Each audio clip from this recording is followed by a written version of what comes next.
Hi, I'm Elaine. Welcome to my podcast channel.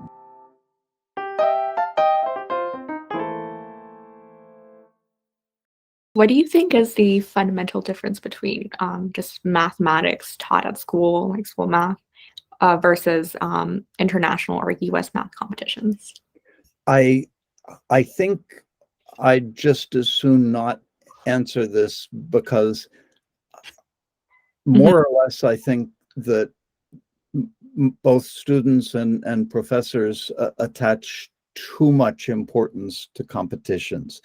Um, you Really? know, Mhm. I've had decades of experience looking at, I mean, looking at my colleagues and people who are now my colleagues who long ago were students with me, and you know I know some of them did brilliantly in these competitions, Mhm. and they're now brilliant mathematicians, Mhm. and some of them had they didn't want to have anything to do with the competition. Some of them tried the competitions and were no good at them, but they're now brilliant mathematicians. Mhm. There are a lot of ways to do this stuff, and well, it's sort of like home run derbies in baseball.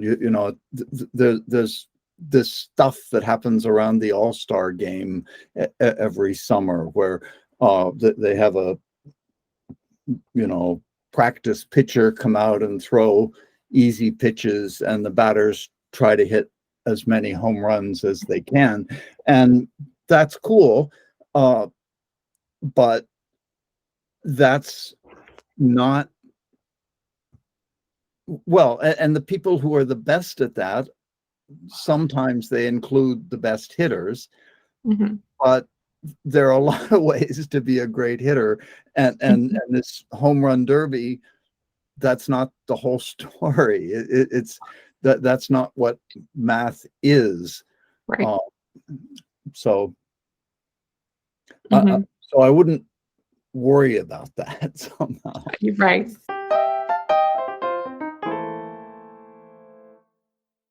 Like there's so many there's probabilistic functions, a lot of math equations. Do you think if put together we can somehow predict what's going to happen tomorrow using massive math calculations and math modeling? Well, that's what the weather people do all the time, and they're, Mhm. they're getting better and better at it, enormously better at it. It's quite easy to measure how good the weather predictions are, Mhm. and the answer is that those guys are just way better than they used to be. There are two things. One is that they have much more data now, and the other is that they have much bigger computers now, that they can make use of these huge amounts of data. So in some interesting and important ways, it's always been possible to make some kinds of predictions about the future.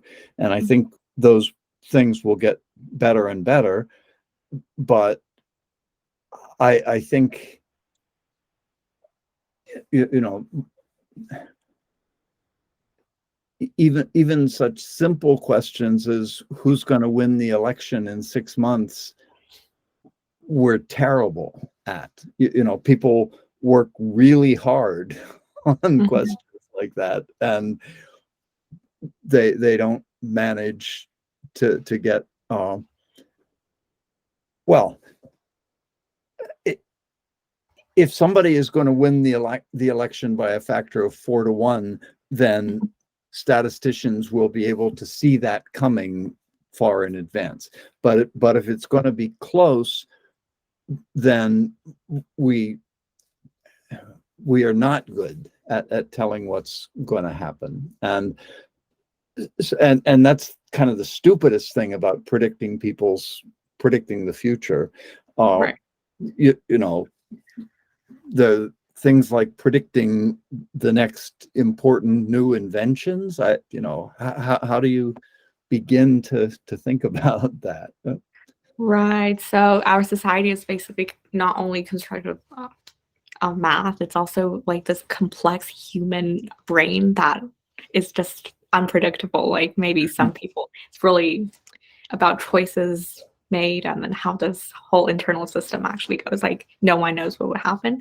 Like, yeah, I would say it's hard to predict everything with math, Yep. even though it's so, I don't know, but I think that very few mathematicians, like they barely have arguments or there's no heated debates on something compared to the scientific fields, how there's always like a right, something that is debated, but in math, it's like right or wrong in a way. Usually that's true. That's there are certainly fights about what's an interesting question. What direction should research go? That there are really bitter fights about that. But you're right that the question of what has or has not been proven is in a much better shape in mathematics than in almost anything else. hmm Yeah. Uh,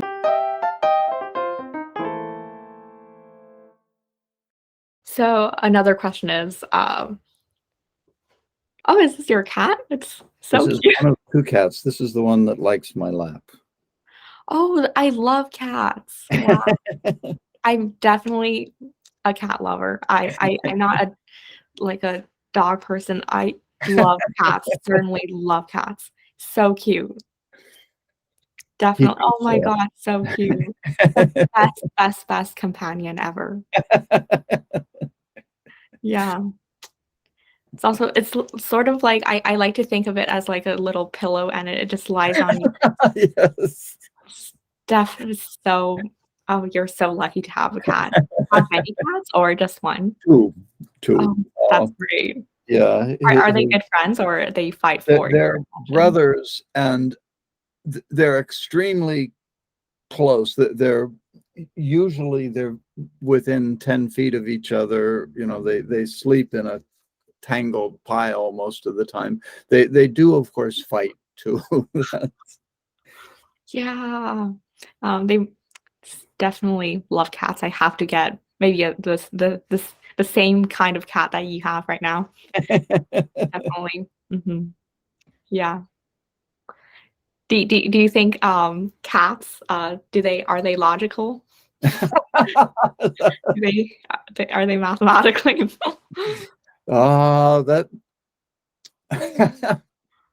That they can do a lot of amazing physical feats, balance feats, jumping feats, which their instincts and their muscles know how to do amazing stuff. Uh-huh. Uh, I don't see there's not very much behavior that looks actively intelligent to me. Mhm. I don't know.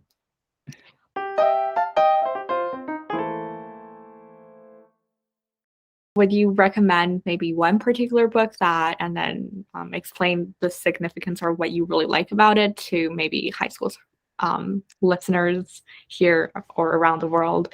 Do you think what's your one maybe or two recommended book? I think that it's different for everybody. Um, th- there are a lot of books about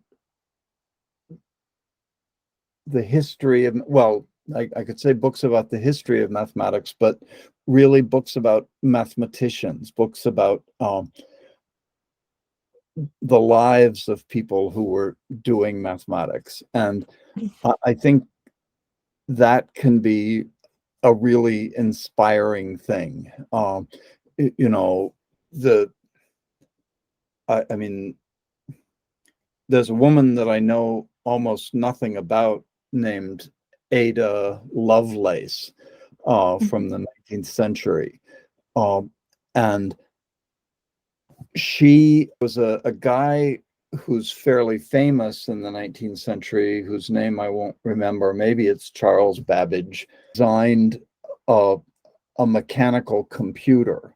Mm-hmm. And Ada Lovelace had the ideas for how you could program this computer. I mean, she was the one who first understood that there could be such a thing as a computer program. So that's somebody that I would like to know more about. There's a Russian woman named Sonia Kovalevsky, who is, again, from the 19th century, who's responsible for some of the fundamental theorems about solving differential equations.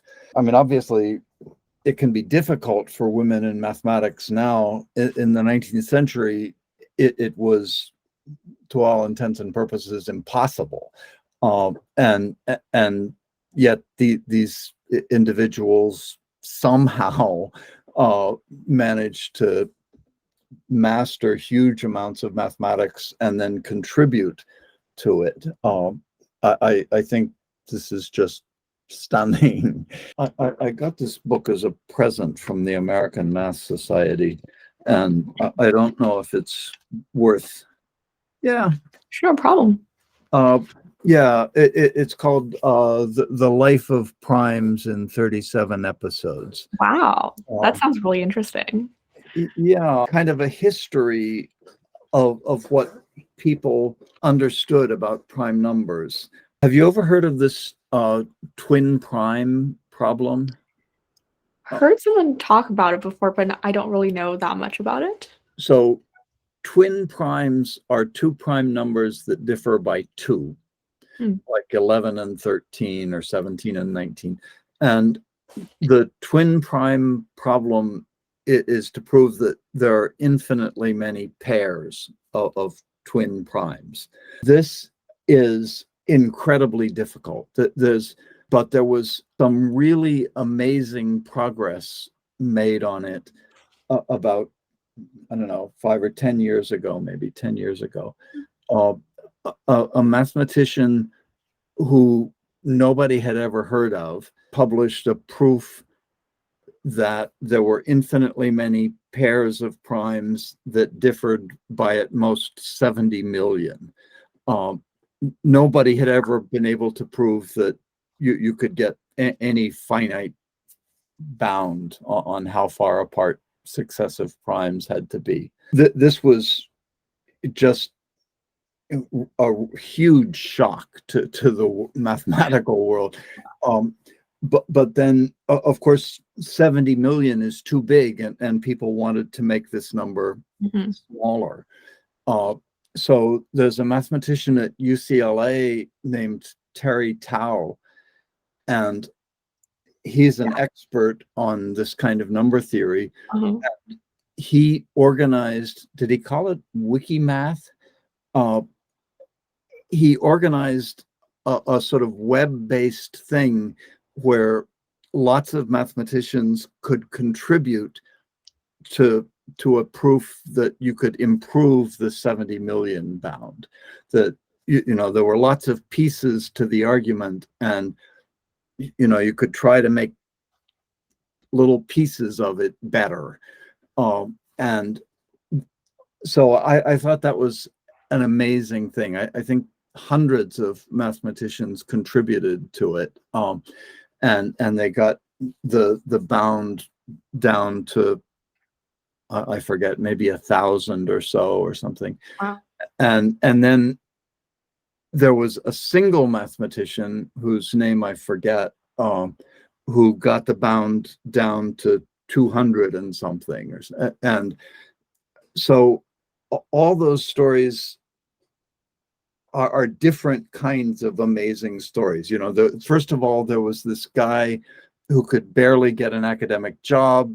Nobody thought his work was worth anything, who got this huge breakthrough that on a problem that just looked impossible. And then there was Terry Tao, who's a world famous mathematician, making a club of hundreds of people to work together on this problem successfully. And then there was James, whatever his name is, who did the old single-handed, young hotshot thing of making it even better. So it's three different kinds of success stories, and different people like different kinds of success stories. And so I was hoping that this story was in the book. There's a lot more stories like that. Yeah, but I love your recommendation. It's definitely wonderful.